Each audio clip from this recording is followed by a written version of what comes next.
지난주에 저희 교회가 이제 나아가야 될 방향에 대해서 같이 얘기하면서 우리 교회에 주신 비전, 우리 프린스턴 한인 장로교회만이 아니라 모든 교회에 주신 성경적인 하나님의 비전은 무엇인가, 그거를 이제 사도행전 1장 8절에 근거해서 우리 같이 살펴보았습니다. 제가 그거를 좀 우리 교회 성도들이 외우기 쉽게 좀 정리를 다시 해가지고 오늘 가지고 왔는데, 우리 그 교회 소식 부분에 스크린이 있거든요. 우리 시원자매님 좀 띄워주실 수 있을까요? 예. 프린스턴 한인 장로교회는 되어 있는데요. 예, 이게 우리 교회에 주신 우리 비전이다 생각을 합니다. 사도행전 1장 8절에 보면 이 주님께서 우리에게 성령을 보내주실 때 우리가 예수의 증인이 된다라는 말씀을 기초로 우리가 준비를 했습니다. 이제 그 주보에 보시면 저희가 이 즐거운이라는 게 없어요. 근데 오늘 그 설교의 주제이기 때문에 제가 포함을 좀 시켜보았습니다. 즐거운 교회 공동체로 우리 같이 한번 읽어볼까요? 시작. 교회는 성령의 권능을 받아 예수님의 증인의 삶을 사는 즐거운 교회 공동체입니다. 다시 한번 시작. 교회는 성령의 권능을 받아 예수님의 증인의 삶을 사는 즐거운 교회 공동체입니다. 예, 그렇습니다. 어떤 교회는요? 우리 프린스턴 한인 장로교회는요. 자, 오늘 이 말씀을 이 사도행전 1장 8절에 근거해서 우리가 주신 이 우리 교회의 비전이다 생각하시고 우리가 붙들고 같이 또 어떻게 하면 우리가 이 비전을 펼쳐나가는 삶을 개인적으로 또 교회가 살 수 있을까 같이 한번 보도록 하겠습니다. 잠시 같이 기도하겠습니다. 아버지 하나님 감사합니다. 오늘 주신 이 말씀을 저희들이 붙잡고 주와 같이 길 가는 것이 무엇이며 우리에게 주신 그 주님의 성령의 권능을 어떻게 받고 또 주님의 증인이 어떻게 되고 또 어떻게 우리가 즐거운 교회 공동체가 될 수 있을지 말씀을 통해서 가르쳐 주시고 우리의 삶에 실천할 수 있도록 새 힘 허락하여 주시옵소서. 예수님의 이름으로 기도합니다. 아멘. 제가 굉장히 좋아하는 찬양들이 있는데 그 중에 늘 요즘 들어서 이렇게 자주 이렇게 부르는 찬양이 있습니다. 주와 같이 길 가는 것이라는 그 찬송가인데요. 우리 잘 아시리라고 생각을 합니다. 제가 가사를 좀 불러드릴게요. 주와 같이 길 가는 것 즐거운 일 아닌가. 우리 주님 걸어가신 발자취를 밟겠네. 한 걸음 한 걸음 주 예수와 함께 날마다 날마다 우리 걸어가리. 어린아이 같은 우리 미련하고 약하나 주의 손에 이끌리어 생명길로 가겠네. 꽃이 피는 들판이나 험한 골짜기라도 주가 인도하는 대로 주와 같이 가겠네. 옛 선지자 에녹같이 우리들도 천국에 들려 올라갈 때까지 주와 같이 걷겠네. 한 걸음 한 걸음 주 예수와 함께 날마다 날마다 우리 걸어가리. 너무나 은혜가 되는 찬양인 것 같아요. 여러분 이 찬송인데 여러분 다 기억하시고 좀 삶 속에서 이것이 여러분의 삶의 찬송이 되었으면 좋겠다 생각합니다. 오늘 말씀은요, 이 가사를 중심으로 제가 준비를 했습니다. 사도행전 12장에 나와 있는 그 베드로의 경험을 토대로 주님과 같이 길을 가는 것은 무엇인가를 같이 배워보는 시간이 됐으면 좋겠습니다. 예수님께서 그 공생애를 시작할 때 예수님의 그 생애에 많은 그 치유와 기적들이 나타나기 시작하면서 사람들이 예수님의 주변에 모여들기 시작합니다.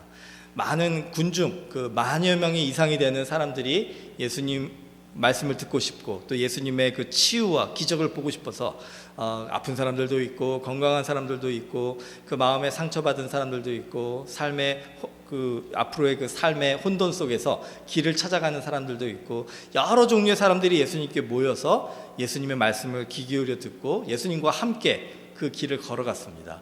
근데 그 중에 이제 예수님의 제자들, 특별히 예수님이 따로 세우신 그 12명의 제자들은 예수님과 24시간 함께 동행하면서 그 예수님을 경험하고 또 예수님의 그 말씀 속에 그 기뻐하고 즐거워하는 모습을 우리가 보게 됩니다. 그 예수님을 사람들이 칭찬하고 예수님을 존경한다고 표현하고 또 예수님을 만나고 싶어서 그 제자들에게 부탁하는 그런 그 분위기 속에서, 그런 환경 속에서는 제자들이 예수님을 따라가는 것, 주와 같이 길을 가는 것은 즐거운 일이다라는 고백이 그렇게 어렵지 않았을 거예요. 그런데 성경을 보면은 예수님의 3년 동안의 공생의 사역 속에서 이렇게 그 즐거운 일들이 항상 있었던 것은 아니다라는 것을 알 수가 있죠. 유대 종교 지도자들이 예수님을 그 시기하고 질투해서 막 핍박을 하기 시작할 때 예수님이 그 사람들을 피해서 먼 길을 이렇게 다니시면서 그 때로는 여러 가지로 그 조롱과 또 때로는 여러 가지 위협 속에서 제자들이 예수님과 함께 생활을 할 때 그것이 항상 즐거울 수밖에 없는 일들이 있었던 것은 아니죠. 또 어떤 때는 사람들이 예수님의 그 전하시는 말씀이 그들의 마음속에 좀 부담되고 또 별로 이렇게 원하지 않는 말씀이다 해서 예수님을 한 사람 두 사람씩 다 떠나기 시작하고 나중에는 자기 12제자밖에 남지 않는 그런 상황까지 됐을 때도 그들이 예수님을 따라서 주와 함께 길을 가는 것은 그렇게 즐거운 일이었다 할 수가 없을 겁니다.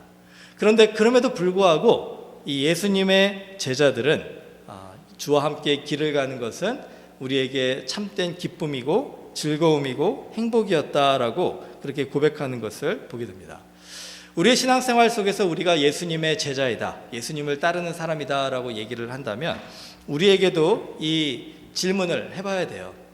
우리는 지금 예수님을 믿고 살아가는 이 삶이 즐거운가? 여러분의 그 신앙생활이 즐거우십니까? 우리의 삶 속에 감사가 있고 하루하루 주님과 이렇게 이 길을 걷는 것이 후회가 되지 않고 늘 기대가 되고 기쁨이 충만한 삶, 이런 삶을 우리가 살아가고 있는가? 주님과의 이 신앙생활 속에서 내가 이런 고백이 늘 끊임없이 넘쳐나고 있는가? 아니면 정말 그 쌓여진 많은 나의 삶의 그런 그 고민들과 일들과 부담들이 우리의 신앙생활에서 이 즐거움을 빼앗아 가버리지는 않는가? 사도행전 13장을 보면은요, 제자들이 그 기쁨과 성령이 충만하더라라는 말씀이 있어요.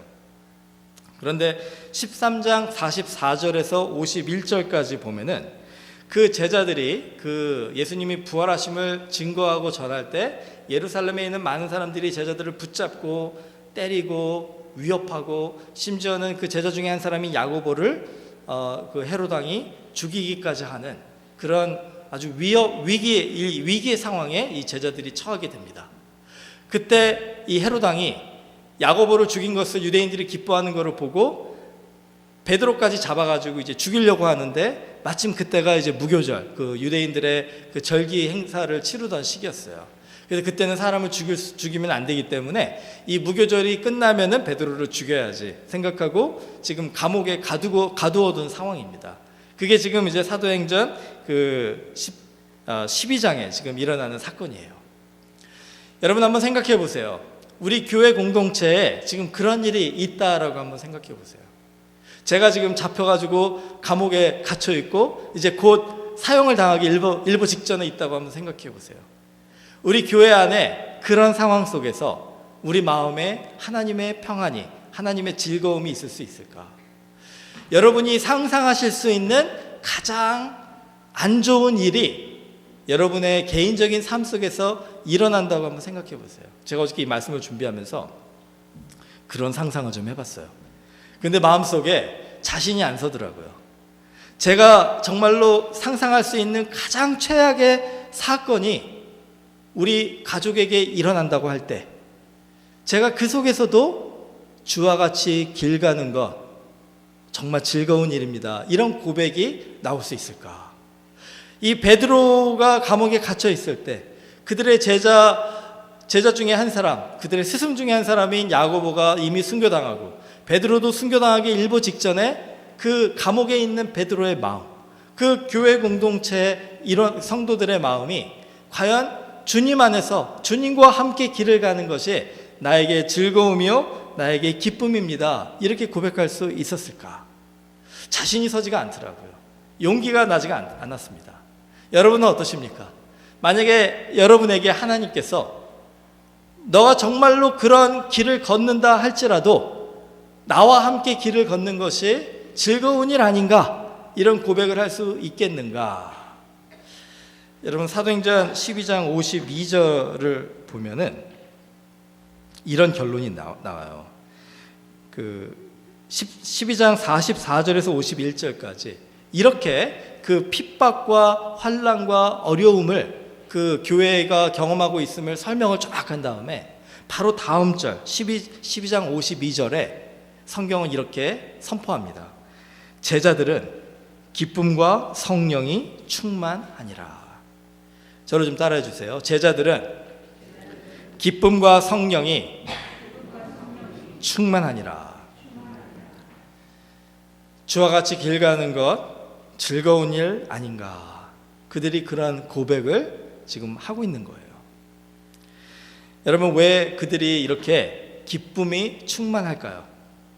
베드로가 지금 잡혀져 있고 야고보는 순교했고 이제 곧 그들도 이 유대 종교 지도자들의 손에 의해 이제 핍박당하고 죽음을 앞에 둔 상황에서 어떻게 그들이 지금 기쁨과 성령이 충만할 수 있을까? 그들이 걸어가는 그 걸음이 아름다운 걸음이고 정말 사람들이 볼 때 기쁨의 걸음이고 그 사람들이 볼 때 그 목적지가 그들에게 정말 성공을 주는 걸음이기 때문에 그들이 기뻐하는 것이 아닙니다. 그들이 기뻐하는 이유는 한 가지예요. 그들이 걷는 그 걸음과 함께 예수님이 그 자리에 계셨기 때문에 그렇다는 겁니다. 그들을 사랑하시고 또 그들이 사랑하는 그 예수님이 그들과 함께 계셨기 때문에 지금 그 상황을 보면은 이건 즐거워할 수 없는 상황임에도 불구하고 주와 같이 길 가는 것 즐거운 일 아닌가, 이런 고백을 지금 그들이 할 수 있다는 거예요. 여러분, 예전에 연애하실 때 그런 경험 있어 보셨으리라 생각을 합니다. 저도 연애할 때 제가 아내를 라이드를 해줬거든요. 직장 생활을 한 아내를. 근데 집에다 데려다 주는데 좀 더 같이 있고 싶어서 한 5분이라도 더 같이 있고 싶어서 그냥 가까이 갈 수 있는 그 쇼컷이 있는데 일부러 멀리 돌아가지고 아내를 데려다 줬던 기억이 있어요. 그것이 시간이 낭비고 가스비 낭비고 또 해야 될 일들이 많이 있음에도 불구하고 그것이 전혀 아깝지가 않고 오히려 그것이 기쁘고 즐겁더라고요. 왜 그랬습니까? 제가 사랑하는 사람과 함께 있기 때문에 그 모든 다른 것들은 그렇게 중요하지 않았던 거예요. 그것을 생각하니까 오로지 그 시간이 너무나 소중한 거예요. 여러분 어떻습니까? 여러분도 예전에 그런 경험들 다 있지 않으셨어요? 이 초대교회 사도행전 12장의 제자들이 이런 상황에서도 그렇게 즐거워할 수 있는 이유는, 그렇게 기쁨과 성령이 충만할 수 있었던 이유는 바로 그들이 사랑하는 예수님이, 그 부활하신 예수님께서 그들과 함께 계심에 대한 확신이 있었기 때문에 그렇다는 거예요. 요한복음 3장 16절에 보면 하나님이 세상을 이처럼 사랑하사 독생자를 주셨으니 이는 그를 믿는 자마다 멸망치 않고 영생을 얻게 하려 하심이라. 하나님이 세상을 이처럼 사랑하사의 그 세상이 무엇입니까? 바로 나죠. 하나님이 나를, 하나님이 우리를 이처럼 사랑하사 예수 그리스도를 우리에게 주셨는데 그 예수님이 십자가에서 죽으시기까지 저와 여러분을 사랑하셨다라는 거예요. 여러분 한번 이런 생각 해보신 적 있습니까? 저는 가끔 이 사도행전 3장 16절을 읽을 때마다 이런 생각을 해요. 내가 누구길래 하나님이 나를 이처럼 사랑하시는가? 내가 하나님 앞에 내세울 것이 없고 하나님 앞에 자랑할 것이 없고 하나님이 나를 볼 때 그렇게 사랑스럽지 않을 것 같은데 하나님은 나를 이처럼 사랑하시는가? 여러분 혹시 그런 분 계시면은 오해하지 않으시기 바랍니다. 여러분 아침에 이제 일어나가지고 거울을 보실 때요, 일어나자마자 세수하기 전에 거울을 보실 때, 뭐 머리 빗고 입 양치질 하시고 뭐 화장하시기 전에 거울을 보실 때 여러분의 모습이 너무나도 사랑스러워가지고 막 거울에다가 막 뽀뽀해주고 싶은 그런 마음 가지고 계신 분 계십니까? 아마 계실 수도 있어요. 하지만 저는 제 모습을 거울에 볼 때마다 참 별로 이렇게 오래 보고 싶지 않은 모습이에요. 젊었을 때도 그랬고 지금도 그렇고 변함이 없는 것 같습니다.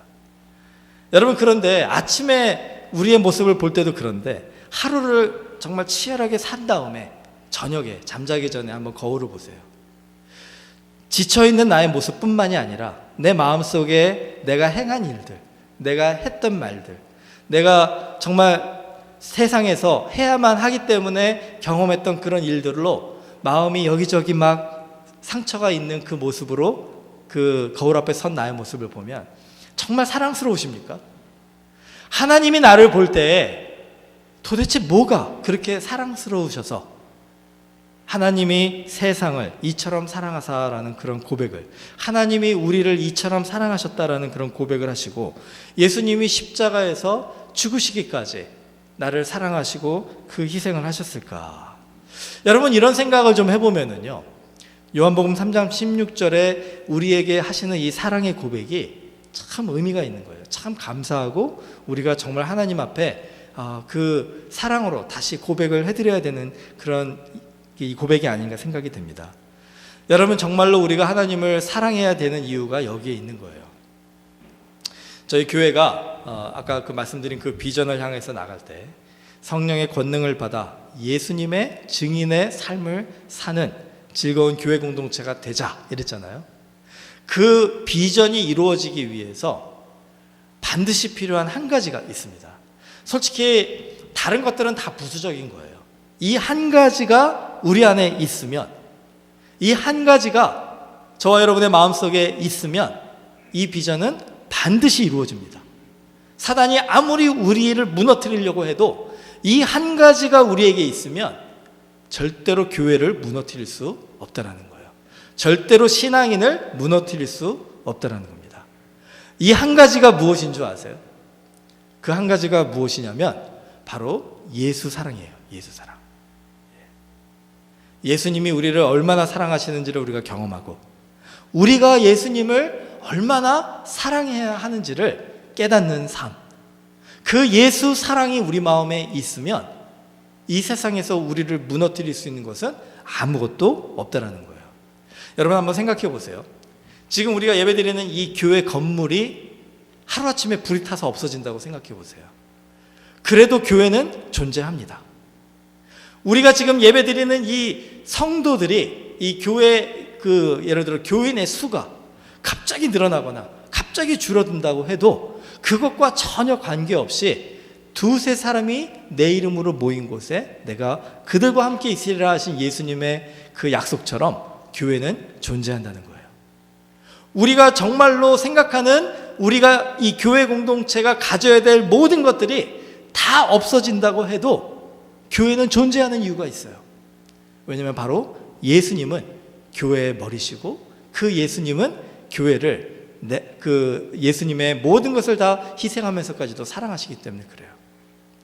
여러분의 신앙생활도 마찬가지입니다. 여러분의 신앙생활 속에, 여러분의 삶 속에 여러분이 가지고 계시는 그 모든 것들이 하나씩 하나씩 다 지워진다고 생각해 보세요. 그 영화를 보니까 그런 영화가 있더라고요. 그 어떤 사람이 딱 서 있는데 그 주변에 그 사람을 둘러싸고 있는 모든 것들이 하나씩 하나씩 없어지는 거예요. 그래가지고 결국은 그 사람 혼자 탁 남는 그런 영화가 있더라고요. 제가 그 장면이 아직도 기억이 생생한데 여러분 한번 그 장면을 생각해 보시기 바랍니다. 여러분의 삶 속에 여러분의 주변에 있는 모든 것들이 지금 하나씩 하나씩 다 사라지기 시작해요. 지워지기 시작해요. 그런 상황 속에서 여러분에게 남아있는 그 한 가지가 무엇이어야 되겠는가? 여러분이 끝까지 포기하지 않고 붙들어야 되는 그 한 가지가 무엇이겠는가? 생각해 보면 바로 이것이라는 거예요. 예수 사랑. 예수님을 나는 정말로 사랑하는가?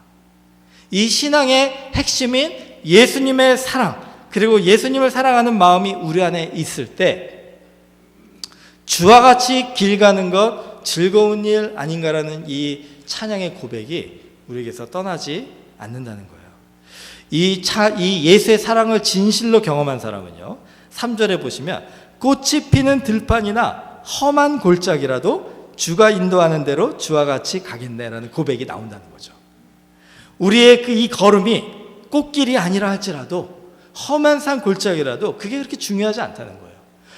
꽃길을 걸어갈 때 교만하지 않고 험한 흙길을 걸어갈 때 우리가 낙심하지 아니하는 이유는 바로 주님이 나와 함께 하시기 때문이다. 베드로가 감옥에서 아마 밤새도록 그 기도하다가 지쳐서 이제 잠이 들었을 겁니다. 베드로의 양옆에는 지금 군인들이 베드로가 도망가지 못하게 지키고 있는 상황이에요. 쇠사슬로 묶어가지고. 자, 그런 베드로의 상황을 생각해 보면은 이게 꽃이 피는 들판이라고는 할 수는 없겠죠. 그가 기뻐할 수 있는 상황은 없을 거라 다 인정하실 겁니다. 그런데 그 상황 속에서 하나님께서 베드로를 한 걸음 한 걸음 인도하시기로 작정하시고 베드로를 깨우신다는 거예요. 흔들어서 깨우신다는 겁니다. 여러분, 그 다시 한번 말씀을 보시면 12장 7절인데요. 호련히 주의 사자가 나타나매 옥중에 광채가 빛나며 또 베드로의 옆구리를 쳐 깨워 이르되 급히 일어나라 하니 쇠사슬이 그 손에서 벗어지더라. 저는 오늘 하나님께서 우리의 옆구리를 좀 쳐서 우리를 깨워주셨으면 좋겠어요. 여러분, 저희 교회가 이제 앞으로 이 비전을 붙잡고 살아가는 데 있어서 가장 중요한 것이 뭐냐면요, 오늘 참석하신, 이 예배에 참석하신 모든 분들이 정말 한 분도 빠짐없이 그 하나님이 깨우시는 그 경험을 하는 거예요. 우리의 옆구리를 쳐서 우리를 깨워주시는 겁니다. 그리고선 뭐라고 얘기를 하세요? 일어나라 명령하시는 거예요. 베드로가 그 예수님의 명령을 듣고 영문을 모르고 일어납니다. 한번 생각해 보세요. 지금 베드로가 일어날 수 있는 상황이 아닌데 일어나려고 애를 쓰는 거겠죠. 일어나요. 그러니까 일어나지는 것을 경험해요. 자, 그 다음에 8절에 보시면요, 천사가 이르되 띠를 띠고, 그 당시에 사람들은 옷을 입을 때 그 허리띠를 띄었거든요. 그러니까 허리띠를 띠려니까 베드로가 또 옷을 입어서 허리띠를 띠는 거예요. 신을 신고, 신을 신으라고 하니까 베드로가 신을 신는 거예요. 솔직히 감옥 안에서 베드로가 신을 신을 이유가 뭐가 있습니까? 이유는 모르고 그 목적은 모르지만 하나님이 하라 하시니까 하는 겁니다. 한 걸음 한 걸음 순종하는 거예요. 베드로가 그대로 하니 천사가 또 이르되 겉옷을 입고, 겉옷을 입으라는 거예요. 지금 밖에 나갈 수 있는 상황이 아니죠. 감옥 안인데, 갇혀 있는데. 근데 천사가 입으라고 하니까 겉옷을 입는 겁니다. 그 다음에 뭐라 그래요? 따라오라. 따라갈 수가 없는 상황이죠. 근데 순종하고 따라갑니다. 베드로가 나와서 따라갈새 천사가 하는 것이 생시인 줄 알지 못하고 환상을 보는가 하니라. 여러분, 이게 우리가 해야 될 일이에요. 여기 계신 모든 분들이 우리가 정말로 우리에게 주신 교회의 비전, 우리 개인에게 주신 성령의 권능을 받아서 예수님의 증인의 삶을 사는 그 즐거운 신앙인의 삶을 회복하기 위해서 우리가 해야 될 일이 무엇이냐? 주님이 우리의 옆구리를 쳐서 정말 깨워주시는, 영적으로 잠자고 있는 우리들을 깨워주셔서 한 걸음 한 걸음 주와 함께 동행하게 하시는 그 말씀을 우리가 듣고 순종하는 겁니다. 너무나 많은 생각에 사로잡혀서 너무나 많은 계획을 하고 너무나 많은 염려를 하고 너무나 많은 걱정을 하기 때문에 우리가 그 한 걸음을 딛지를 못할 때가 많아요. 여러분, 신앙생활을 할 때는요, 좀 어린아이와 같은 마음이 있어야 되는 거예요. 그래서 2절에 보시면 어린아이 같은 우리 미련하고 약하나, 미련하고 약합니다. 어린아이는 미련하고 약하죠. 그러니까 어린아이죠. 그런데 우리에게 영적으로 볼 때 그 어린아이와 같은 마음이 있어야지만이 베드로가 보여준 순종이 우리에게도 있다라는 거예요. 너무나 많은 걱정을 하면서 많은 염려를 하면서 사는 이유가 뭡니까? 그거 염려한다 그래서 예수님이 뭐라 그래요? 머리카락 하나 자라지 못하게 하는 너희 주제에 무슨 염려를 그렇게 많이 하느냐? 무슨 걱정을 그렇게 많이 하느냐? 여러분, 우리가 이제는 조금 어린아이와 같이 하나님 앞에 나아가는 마음이 있어야 됩니다. 어린아이의 단점은 뭡니까? 미련하고 약해요. 우리가 봐도 참 초라해 보여요. 어린아이의 장점은 뭡니까? 어린아이는 오로지 그 엄마 아빠만 바라보는 거예요. 걱정 안 하면서 천진난만하지만 어린아이의 유일한 걱정은 뭡니까? 엄마 아빠 손을 놓지 않는 거. 행여나 엄마 아빠가 내 주변에 없게 되면 어떻게 돼요? 울며 불며 난리가 나지 않습니까? 그게 우리의 신앙의 모습이 돼야 된다는 거예요. 주와 같이 길 가는 것, 그거 하나만 우리가 소중하게 생각하고 붙들고 순종하며 한 걸음 한 걸음 나가면 그 나머지는 하나님께서 책임져 주신다고 하는데 왜 우리가 이것을 못할까?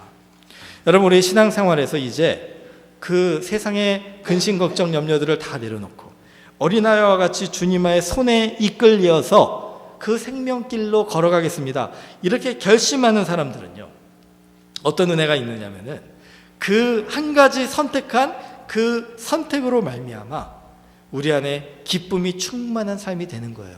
여러분, 그 진리를 깨닫게 된 제자들을 바라보시면서 예수님이 뭐라고 하시는 줄 아세요? 마태복음 11장 25절에 보면 이렇게 예수님이 얘기하십니다. 한번 들어보세요. 그때 예수께서 대답하여 이르시되 천지의 주제이신 아버지여, 이것을 지혜롭고 슬기 있는 자들에게는 숨기시고 어린아이들에게는 나타내심을 감사하나이다. 옳소이다. 이렇게 된 것이 아버지의 뜻이니이다. 여러분, 정말로 여러분이 똑똑하다고 생각하십니까? 여러분, 이 세상에서 여러분이 정말 나름대로 조금 잘났다고 생각하십니까? 예, 그렇다면 오늘 하나님 앞에 무릎을 꿇으시기 바랍니다. 우리가 가지고 있는 거, 우리가 자랑할 수 있는 거, 이거 예수님 앞에 나아가는 걸림돌이라고 생각을 하세요. 그것 때문에 내가 주와 같이 길을 걷지 못한다면 여러분, 그것이 우리가 그렇게 붙들고 있어야 되는 그렇게 귀중한 것인가 한 번 더 생각해 봐야 되지 않겠습니까? 우리가 그것을 다 내려놓고 어린아이와 같이 미련하고 약하나 주님만 붙들고 가기를 소망합니다 할 때 우리에게 그 진리가 깨달아지면, 그 예수님의 사랑을 깨닫게 되면, 그 예수님을 사랑하는 마음으로 충만하게 되면 그게 하나님의 기쁨이라는 거예요. 그게 예수님의 기쁨이 된다는 겁니다. 그런 후에 여러분, 마태복음 11장 25절에 예수님이 이 고백을 하신 거예요. 11장 28절에 뭐라고 얘기한 줄 아세요? 들어보십시오. 수고하고 무거운 짐진 자들아, 다 내게로 오라. 내가 너희를 쉬게 하리라. 우리가 어린아이와 같이 주님 앞에 나갈 때 주님은 우리를 쉬게 하시고 우리의 삶의 짐을 가볍게 해주시고 그 짐을 주님이 대신 지시고 함께 걸어 주신다는 거예요. 바로 이게 신앙의 기쁨이고 신앙의 즐거움입니다. 자, 오늘 여러분에게 제가 권면하기를 바랍니다. 정말 부탁드려요. 이제 우리가 신앙생활 하면서요, 교회 생활하면서, 우리 예배 때도 그렇고 우리 성도들 간의 만남과 교제 속에서도 그렇고 이제 우리가 즐거움을 좀 회복해야 될 것 같아요. 여러분, 예배는요 경건해야 되지만 엄숙할 필요는 없습니다. 경건이라는 것은 무엇이냐면 엄숙이 아니에요. 경건이라는 것은 뭐냐면 바로 주와 같이 길을 가기 위하여 나의 삶의 모든 것을 다 내려놓고 오직 주님의 손만 붙드는 것, 한 걸음 한 걸음 주님 발자취를 따라서 순종하며 살아가는 것, 이게 진짜 경건이에요. 그 경건에는 기쁨이 있고 그 경건에는 즐거움이 있고 그 경건에는 감사가 있고 그 경건에는 찬양이 있는 것입니다. 저희 교회가 그런 교회가 됐으면 좋겠어요. 그렇게 우리가 진정한 경건함 안에서 즐거워할 때 그 경건의 능력이 우리 안에 나타나서 우리의 삶을 송두리째 뒤바꿔 놓는 거예요. 우리의 영혼을 깨우고 감옥에 갇혀있는, 쇠사슬에 묶여있는 우리의 삶이 자유하게 되고 사람들이 함께 기쁨과 성령에 충만하게 되는 것, 저는 그날을 꿈꿉니다. 그게 오늘이 됐으면 좋겠어요. 그게 내일이 되고 이번 한 주가 됐으면 좋겠습니다. 여러분, 오늘 그 마음을 가지고 우리가 잠시 같이 기도할 때 하나님의 성령으로 충만하게 우리를 채워주시리라 믿습니다. 우리 같이 잠시 기도하죠.